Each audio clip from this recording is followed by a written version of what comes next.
puppy, I'm inappropriate. I like hearing space, I like the whole script. You're such a freaky girl, I love it. Hey guys, it's Nikki motherfucking New Hope, aka Daddy Issues, and I know that the lighting in here is fucked and it doesn't help me any, standing in front of the glare of this computer screen. But this is gonna be a really fun video in which I read straight from Reddit. Very high effort, a lot of work put into this. I mean, you didn't know that I was a writer. I digress. Well, hopefully during this video, I will find my personality wherever I stashed that at. Moving along. Actually, before we move along, please do me a favor and like or dislike the video. Also hit the subscribe button and the notification bell so that you can be the first to live the whole life. And today we're going to start with the first part of a multi-part series that is all based on the same Reddit thread. I'm gonna break it up into digestible chunks because attention span, all right, we both know. Don't try to lie, okay? This showed up on your algorithm for a reason, okay? You're fucking with me for a reason, all right? And it's not because of our attention spans. See, chupacabra. All right, so the Reddit post is titled, Clients, Why Do You See SW? And it is from the SW subreddit. And the reason why I wanted to make a video or a few bit of videos about this thread is because I started reading it and it is just so insightful and gives a lot of insight. I feel like it sheds light on the client's side of things, where their head is at. It gives us a look into their reasoning that we wouldn't normally get. If you happen to know anybody that does see providers, they might, unless they're clients of yours, but like, you know what I'm saying? Like, okay, like civvies, if they know anybody that does see providers, they might not be like the most forthcoming with why, or they might not know how to put it into words or whatever. And I know a lot of people have this question, and a lot of people that aren't partakers in this world, that aren't players in this game, that aren't, consumers in this industry or providers in this industry, they have shit basically fucked up. They have a lot of misconceptions based on media, based on religion, based on bullshit, that's societal norms, stigma. They demonize both parties in this, the clients and the SWs, and they always have, and they always will. I just went through this thread and I saw a lot of explanations that I thought were very well put, and I really am so excited to be able to share those with whoever is watching so that maybe you can get a better understanding of some of these people's perspectives. Shed a positive light on things. I do not in any way want to make you think that that is the only light, because there is good and bad of everything, especially with this, okay? But let's see the good side for just a couple of minutes, okay? So the question was, clients, why do you see sex workers? And I'm gonna be looking down at the computer when I'm reading this, okay? So just don't get offended. I'll look at you again. And it gives the parents mostly aiming towards men who have booked over 5 dates or maintain a regular standing with a girl, geared more towards escort clients, but I'm willing to hear from those, but I'm open to hearing from those who see dancers or pay for communication with an online SW. So, and then the prompt gave some questions, which I'll be reading within their answers. You'll get the gist, okay? And I deleted their Reddit username because I don't know if they want me reading it or whatever, and I replaced it with names that we are familiar with, just simple names that can help us to feel like these are just normal people, because they're just totally normal people, okay? So I replaced their names. So the first one is from Dave. It says, I'm a client and I currently have a regular girl that I see once or twice a month. I also do online dating. I get some IRL dates, but it usually sucks and I'm pretty busy anyway, so lately I think it's just a waste of time. Honestly, I don't even want a relationship anyway, and it's better if I just stick to my regular provider. Before seeing her, I haven't done this sort of thing in a long time.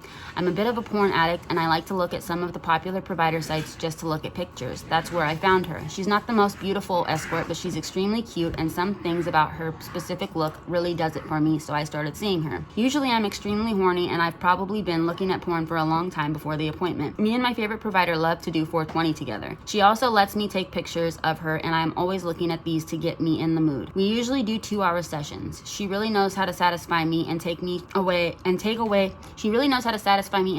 my troubles. She is like my cute little girlfriend that I see whenever I want, and we only do the fun stuff. She has a fun and flirty personality. I'm pretty devoted to her as a provider, but I'm pretty realistic about our situation. I usually just see one person at a time because I feel the experience is better if you are comfortable and know what each other likes. We usually go to dinner after the appointment. I usually pay for dinner, and she doesn't charge for a social date. She just naturally knows what I like sexually, a lot of kissing and oral and passionate lovemaking. She also texts a lot in between appointments, usually to get me to come in, and it keeps her on my mind. Everything seems genuine, but I'm realistic about it. So one of the questions says, why do I book? And he says, it's just easier than going to the bar or a club or even online. I'm still looking to find that one, but I'm not going to deprive myself of some fun in the process. I have 1 or 2 I book regularly simply because I can relax and be in the moment with them. Going to an appointment, I'm always a little nervous, but after the first few minutes, I loosen up. Leaving is always bittersweet. And I also felt like this is good insight into what clients are thinking that you can use when you're advertising. If you're a provider, if you are a SW, if FSSW or an online SW, because it's good to know your customer, your clientele, or your consumer, and kind of get inside of their head to better be able to, provide for them, and to better be able to advertise towards them, and to do your job, basically. So that was Dave. Okay, next one is Dan. Before we get to Dan, I want you to comment down below if you are a client and let me know what your reasoning for seeing SWs either online or in person is.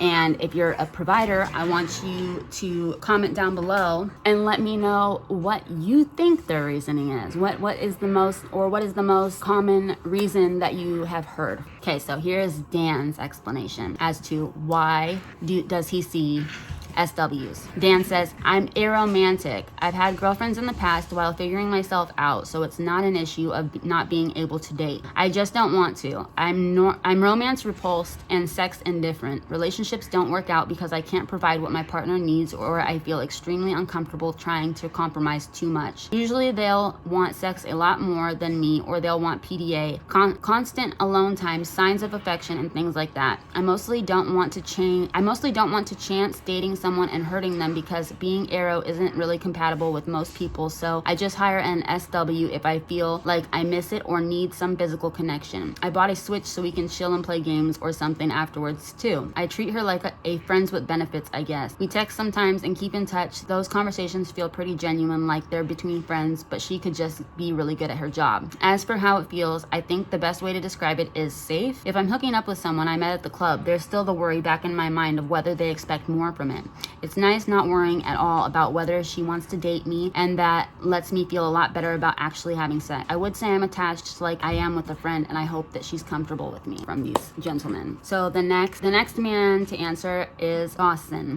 You see the theme here with the names? I've seen 3 women total. Alice, I've seen just once. Eve, I've seen twice. And Chelsea, I've seen 3 times. One of the questions, what made you first reach out to an SW? I have autism and have failed at all my normal attempts at romance or even just S. The first time I had S was with an SW. I've only ever had S with SWs. Why did you book her again? Eve is really nice, is local, and does GFE. She's the only woman I've ever kissed. She's also the most expensive. Chelsea has a really great personality, but she's not local. I've only seen her when she's touring. She's the least professional of the 3 and has been late 2 of the 3 times I've seen her. I probably won't book her again. She's a nice person though. She said she'd like to hang out for free without S. I'd be down to do that next time she's here, or if I'm ever in her area for some other reason. Alice loves to travel. She's technically local but hasn't been here in months. I don't think I'll book her again either, only because she doesn't do GFE. How do you feel going into an appointment and leaving an appointment? If it's my first time seeing her, then I'm nervous because I still suspect she's a cop running a sting. I've read the guide on here multiple times and follow its instructions, but I'm still nervous. After leaving an appointment, I feel a mix for happiness and guilt because of what people in my regular life would think if they knew. A few people whose politics I normally agree with are heavily opposed to buying S. They support the workers though, so that adds to the guilt. I know the women I've paid to see are not being trafficked, make good money, and have other job options, so that alleviates some of my guilt, but not all of it. What kind of state of mind are you in when you book an appointment?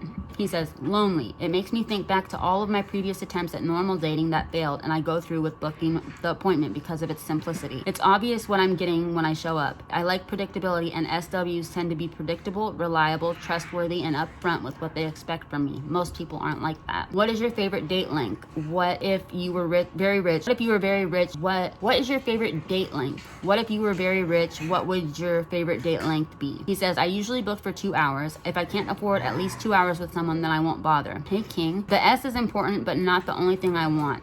We've spent at most 30 minutes, boinking. The rest of the time is just to relax, talk, and maybe watch a movie or something. I can be honest about who I am and what I want with SWs in a way that I can't be with anyone else. The SWs I've met are from very different backgrounds than myself, and I like to learn who they are, or at least the person who they pretend to be with clients. How does your favorite SW make you feel? He says, wanted. None of the women I've gone on normal dates with have ever been able to do that. I don't feel comfortable even touching women on dates. I've never kissed any of them. Eve is good at faking it. Do you become attached in any way, or are you able to compartmentalize? He says, I do think about them sometimes between visits. Chelsea has spoken to me about some mental health problems she's dealt with. She's also reached out to me a couple times when she wanted money to book rooms, which I've always helped her out with. She lost her debit card once and needed money to last her for a few days until she could replace the card. I gave her money for that too. As I stated above, she's disorganized, so I hope she gets her shit together a bit in the future. She's asked me for advice on finances and basic life stuff in the past, which is funny because she's older than me. I never reach out to any of the women unless I'm ready to pay them. If they reach out to me, then I'll respond. Do you enjoy it when an SW becomes comfortable with you, or do you prefer the newness and excitement of a budding SW client relationship? He says, I enjoy it when they become comfortable with me. I've never seen anyone more than 3 times yet, and that'll probably change when I start seeing Eve more. I really don't have that many friends, and I have 0 people interested in having S with me. I like familiarity, consistency, and predictability. What did she do to make you feel good? He says, Chelsea said that I inspired her to take her future more seriously. She started saving more of her money and moved into her own apartment finally. She was living with her extended family when I first met her. Eve is really good at pretending to be romantic with me. She remembered who I was despite the 6-month gap between the 2 meetings we had. Alice, as well as Eve and Chelsea, complimented me on my respect for her as a person, respect for her boundaries, and my personality. All of them were assertive and more dominant than any of the women I've been on normal dates with, which I like. I don't like that men are expected to take the lead when it comes to S or physical contact. I realize that I like to be objectified during S.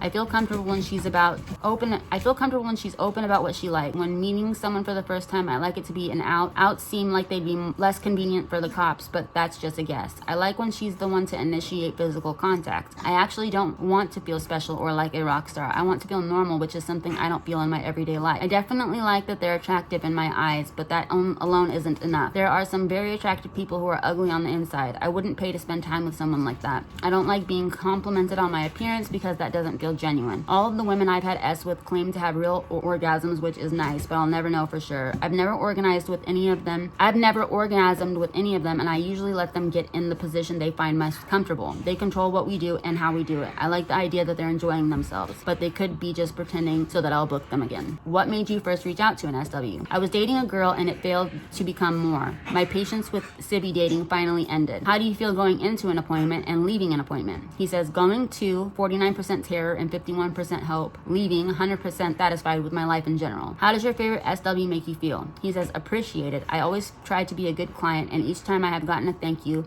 message after a session, it really puts me in a good mood the rest of the week. What helps you feel comfortable and special and like a rock star? Like this was an amazing experience with someone you want to see again. Is it because she's a hot woman on your arms? Does she compliment your appearance, your intelligence, your sex skills, or does it all seem genuine? Is it connection and compatibility? He says, feeling comfortable is a confluence of a few factors. The SW being nice and friendly, not being arrested, robbed, scammed. This is the biggest one. The fact that I know the code of etiquette and boundaries for these appointments, thanks to this subreddit and my own experiences, provides huge peace of mind.